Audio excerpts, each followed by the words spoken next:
membangun Nusantara dengan jiwa Pancasila sejati. Kita membangun bangsa, kibarkan terus panji merah putih, bahagia bersama.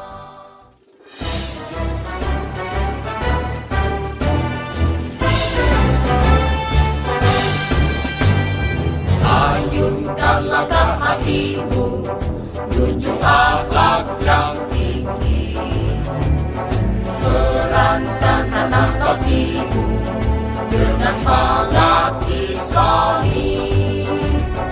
Wujudkan visi dan misi, membangun Nusantara dengan jiwa Pancasila sejati.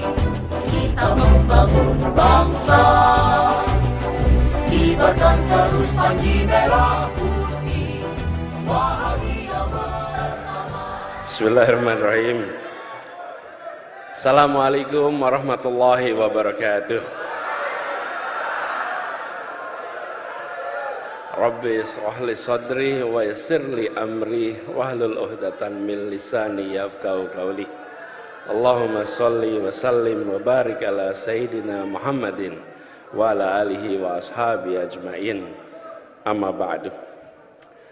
Yang saya hormati senior kita, saya hormati orang tua kita Pak JK dan Ibu Pak Mahfud MD, kemudian Pak Gubernur, Ibu Ketua DPRD, dan seluruh senior trainer kita semua, termasuk presidium yang saya hormati, serta seluruh peserta Munas ke-11 KAHMI. Alhamdulillah, ini suasananya seperti suasana Kongres HMI malam hari ini. Tapi sebelum kita bicara lebih jauh, tadi gambar terakhir menggambarkan suasana Palu 4 tahun yang lalu. Ketika tsunami, ketika likuifaksi dan gempa waktu itu. Pada saat yang sama hari ini saudara kita di Cianjur sedang mengalami cobaan yang tidak kalah dengan apa yang kita alami hari ini 4 tahun lalu di Palu. Karena itu izinkan saya mengajak kita semua, mari kita kirimkan Fatihah untuk saudara-saudara kita di Cianjur. Insya Allah mereka diberikan kekuatan, bisa segera bangkit dari ujian yang berat ini. Al-Haidiniyah wal-Niyatin Sholihah. Al-Fatihah.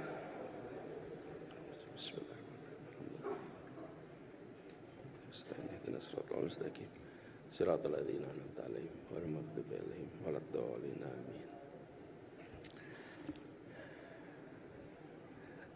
Terima kasih Kanda, Yunda, dan seluruh peserta Munas yang saya hormati.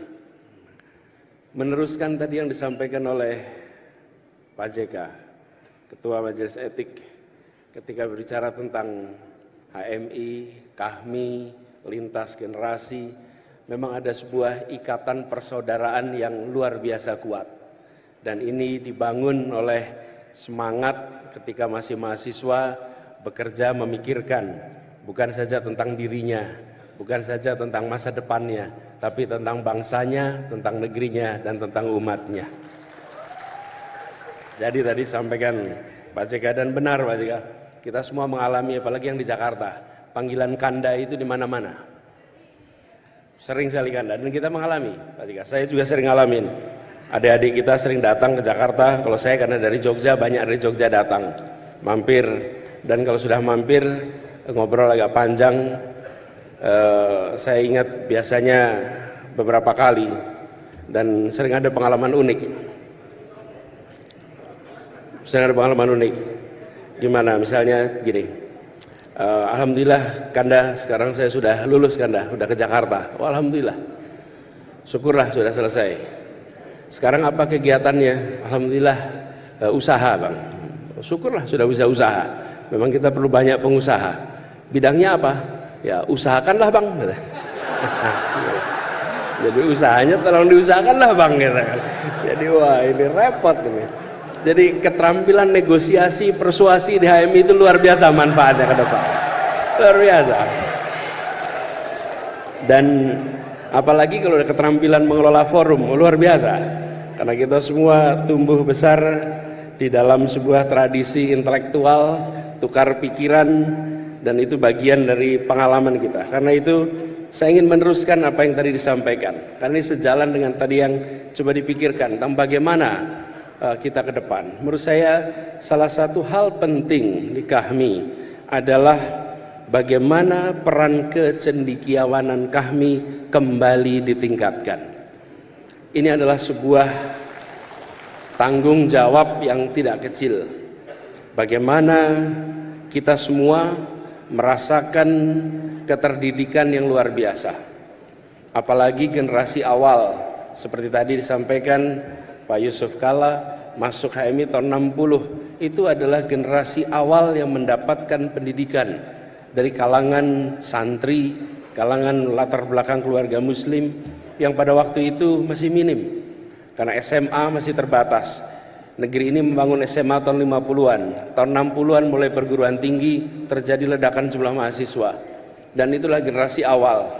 Sebagian dari kita adalah generasi kedua. Saya generasi kedua. Orang tua saya yang dulu aktif mulai dengan HMI. Banyak sekarang sudah mulai muncul generasi ketiga. Dan ini adalah sebuah organisasi yang sudah atau yang berisikan orang-orang yang sudah menikmati pendidikan tinggi sebagai eskalator sosial ekonomi. Mereka yang masuk pendidikan tinggi terbawa di dalam proses eskalator sosial ekonomi, naik secara sosial ekonomi, naik secara peran, dan kemudian memiliki peran yang besar di Republik ini. Hari ini kalau kita melihat KAHMI seperti sekarang berkumpul, ada yang di pemerintahan, ada yang dunia usaha, ada yang di kampus, di semua sektor. Dan barangkali tidak ada organisasi alumni gerakan mahasiswa yang memiliki jumlah doktor sebanyak KAHMI, yang memiliki jumlah profesor sebanyak KAHMI, yang memiliki pengusaha sebanyak KAHMI, yang juga memiliki birokrat sebanyak KAHMI, termasuk menteri sebanyak KAHMI. Nah, tinggal itu satu lagi nanti. Wapres sudah, tinggal berikutnya nanti ya. Gitu. Nah, tapi artinya ini berkumpul mereka-mereka kita semua yang sudah merasakan manfaat pendidikan tinggi, manfaat ilmu pengetahuan. Karena itu ke depan negara akan maju, bangsa akan maju kalau kita tengok dari berbagai tempat. Minimal 3 hal menjadi pegangan, dan ini bekal dari kita di KAHMI ini. 1, menempatkan ilmu pengetahuan sebagai radar, sebagai kompas di dalam merencanakan, di dalam melaksanakan, dan di dalam menerjemahkan rencana-rencana untuk memajukan bangsa menggunakan ilmu pengetahuan. Pengalaman pandemi kemarin benar-benar sebuah kiriman pesan bagi semua pemimpin politik di seluruh dunia, bagaimana dihadapkan pada situasi ketika tidak ada kompas apapun kecuali mengandalkan ilmu pengetahuan. Pemimpin politik yang tidak mengandalkan ilmu pengetahuan, dia akan terjerembab dalam pengurusan COVID kemarin. Pemimpin politik yang tidak mau menghormati ilmu pengetahuan akan keliru di dalam mengambil langkahnya. Dan itu terbukti di berbagai tempat di seluruh dunia, termasuk di Indonesia. Kami di Jakarta termasuk yang dari awal bilang, kita harus gunakan ilmu pengetahuan, kita harus dengarkan para ahli epidemiologi, dan kita harus transparan dalam semua urusannya. Jangan ada yang tutup-tutupi. Karena pengalaman pandemi kemarin memberikan pesan kepada semua yang berada di kepemimpinan. Percaya pada ilmu pengetahuan, percaya pada ilmuwan, dan yang kedua, bangun trust, kepercayaan. Dan ini mutlak diperlukan untuk perjalanan ke depan. Sebuah masyarakat dengan tingkat kepercayaan yang tinggi, otomatis transaction cost akan langsung turun. Biaya yang termuncul akibat aktivitas interaksi antar masyarakat langsung turun ketika trust itu tinggi.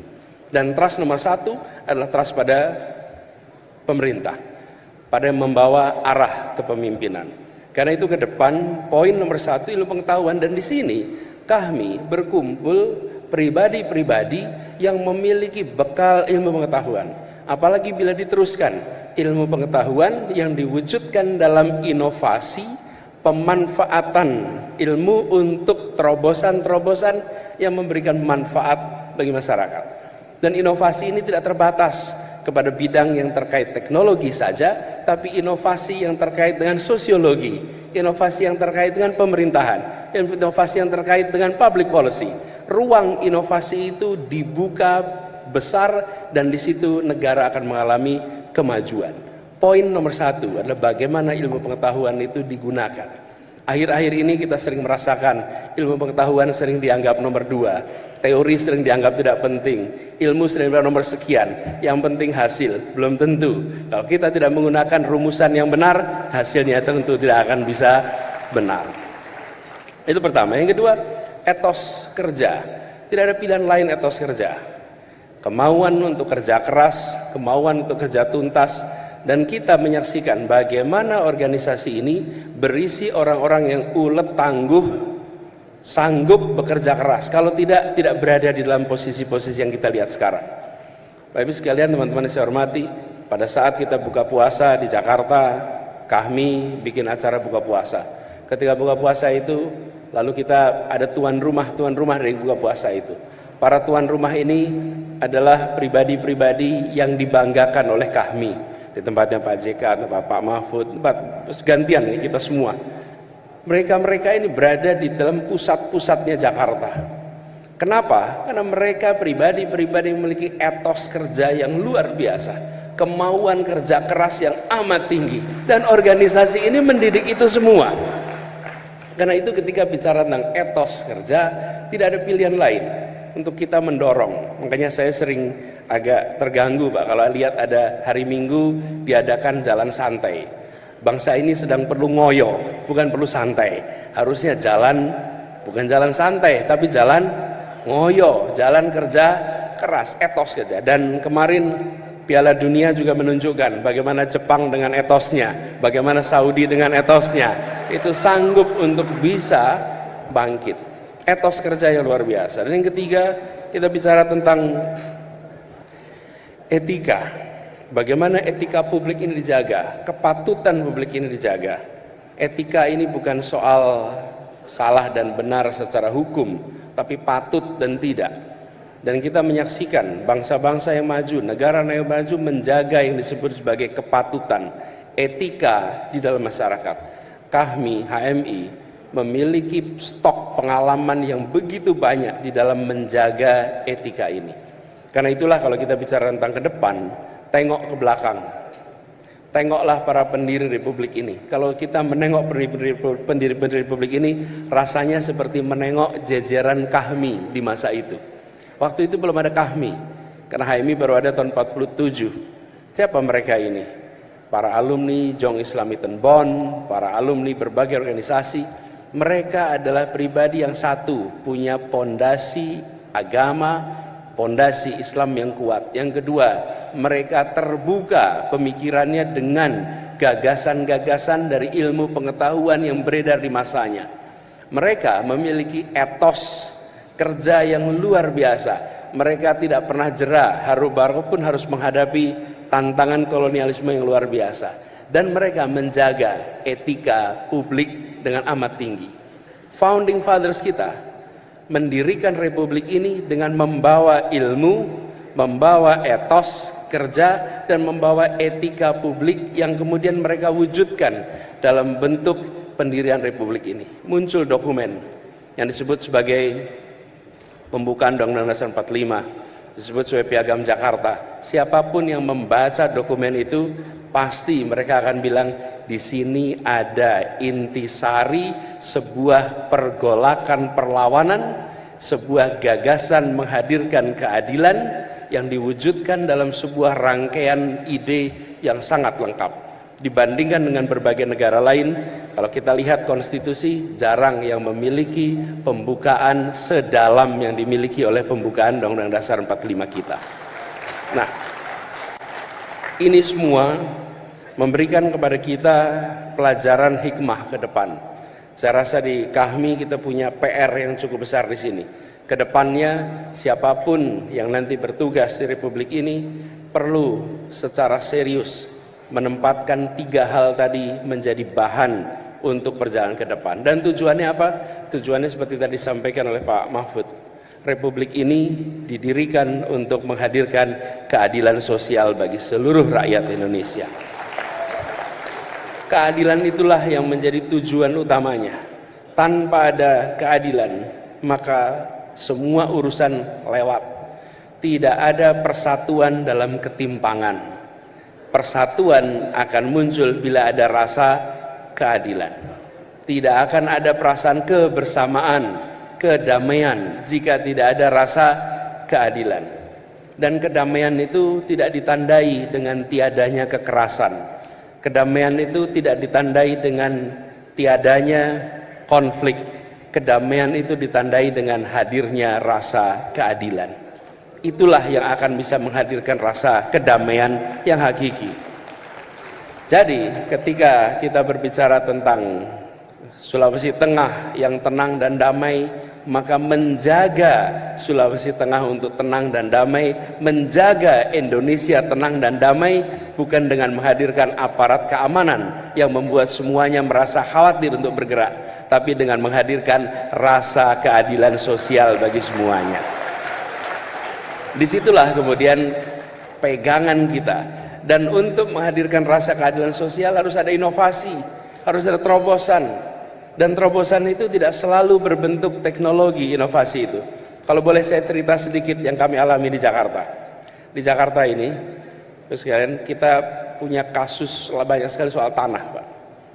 Ada rakyat kecil yang tinggal di tanah-tanah yang statusnya milik BUMN. BUMN, banyak sekali di Jakarta, ratusan kampung berada di tanah-tanah BUMN. Apa yang terjadi pada mereka? Mereka tinggal tanah BUMN, lalu otomatis tidak punya status soal tanahnya, stay sengketa statusnya. Di sisi lain, mereka tidak punya IMB, karena tidak punya IMB tidak bisa masuk listrik, tidak bisa masuk air, tidak masuk izin usaha dan lain-lain. Kita dalam situasi menyaksikan ini ada sesuatu yang salah. Apakah BUMN tanahnya di situ beli dari rakyat? Tidak. BUMN ini tanahnya dapat dari perusahaan milik Belanda yang dinasionalisasi. Perusahaan milik Belanda dapat tanah dari mana?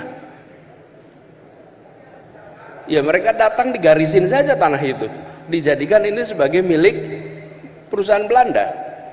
Tapi pencatatannya dipindahkan menjadi pencatatan aset milik BUMN. Kami di Pemprov berada dalam situasi begini, ini didiamkan tidak akan pernah selesai. Lalu kita bicara inovasi. Inovasi bukan dalam inovasi teknologi, tapi inovasi policy. Apa yang dilakukan? Kita buatkan yang namanya IMB kolektif. 1 RT, 1 IMB. Belum pernah ada di Indonesia itu. 1 RT, 1 RW, 1 IMB. Tidak ada. Tapi dengan 1 IMB itu, kita katakan bahwa urusan status tanah biarlah diselesaikan di pengadilan, tapi jangan sampai mereka yang kecil tidak punya IMB sehingga tidak punya listrik, tidak punya air minum, tidak punya akses untuk kredit, tidak punya akses kepada perbankan izin usaha, tidak bisa. Begitu dapat IMB, langsung mereka dapat semua kesempatan yang setara dengan yang lain. Kenapa inovasi itu dilakukan? Karena kita melihat di kota itu yang besar tambah besar, tapi yang kecil berdekade-dekade tetap kecil. Tugas negara hadir untuk memberikan terobosan agar yang kecil tumbuh menjadi besar dan yang besar tetap bisa besar. Jadi saya ingin sampaikan bahwa inovasi itu banyak ruangnya, dan ketika keadilan sosial itu ada di dalam benak kita, dan dalam setiap urusan kita tempelkan apakah keadilan sosial muncul di dalam urusan ini, apakah keadilan sosial muncul dalam urusan ini. Kami khawatir bila itu tidak dikerjakan, maka keadilan sosial itu aja menjadi teks yang dibaca berulang-ulang setiap upacara, tapi tidak diwujudkan dalam keseharian pengambilan keputusan. Nah, inilah sebabnya kita ikhtiarkan sama-sama. Jadi kami berharap mudah-mudahan di KAHMI ini ada keseriusan kita untuk meningkatkan peran kecendekiawanannya, menunjukkan etos kerjanya yang tinggi dan etika publik yang tinggi. Dan ketika sampai pada etika publik, ini adalah sebuah munas Di Munas ini berkumpul semua unsur. Saya rasa hanya ada HMI, yang di seluruh partai ada HMI-nya, di seluruh bidang ada HMI-nya.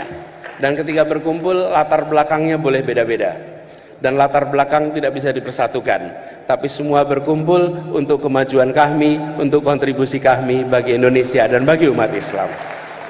Karena itu, insya Allah nanti ini akan menjadi contoh bagaimana sebuah Munas dengan bercirikan akhlak yang mulia, bagaimana perbedaan pandangan dibicarakan dengan kematangan, bagaimana tukar pikiran itu terjadi, dan bagaimana lawan debat adalah teman berpikir. Bagaimana kita menunjukkan kami bisa jadi contoh di antara munas-munas lain yang akhir-akhir ini muncul dengan kekerasan, dan kita bisa tunjukkan bahwa kedepannya HMI bisa bersatu. Insya Allah dengan kami bersatu, kita akan bisa bawa agenda-agenda besar untuk Republik ini. Kita bisa sama-sama makin solid untuk memajukan Republik ini. Dan bila kami sudah berbaris, bila saf kami sudah rapi, rasanya semua urusan akan bisa diselesaikan dengan baik oleh kami. Dan semoga dengan Munas ini nanti tuntas, kepemimpinan baru mencerminkan variasi yang lengkap yang ada di kami, variasi yang komplit, karena kami memiliki begitu banyak unsur perannya. Dan harapannya seperti tadi disampaikan, insya Allah momentum perubahan yang mungkin akan kita saksikan sama-sama, di situ kami bisa memberikan kontribusi untuk semuanya. Itu saja dari saya, kurang lebih mohon dimaafkan. Terima kasih. Assalamualaikum warahmatullahi wabarakatuh.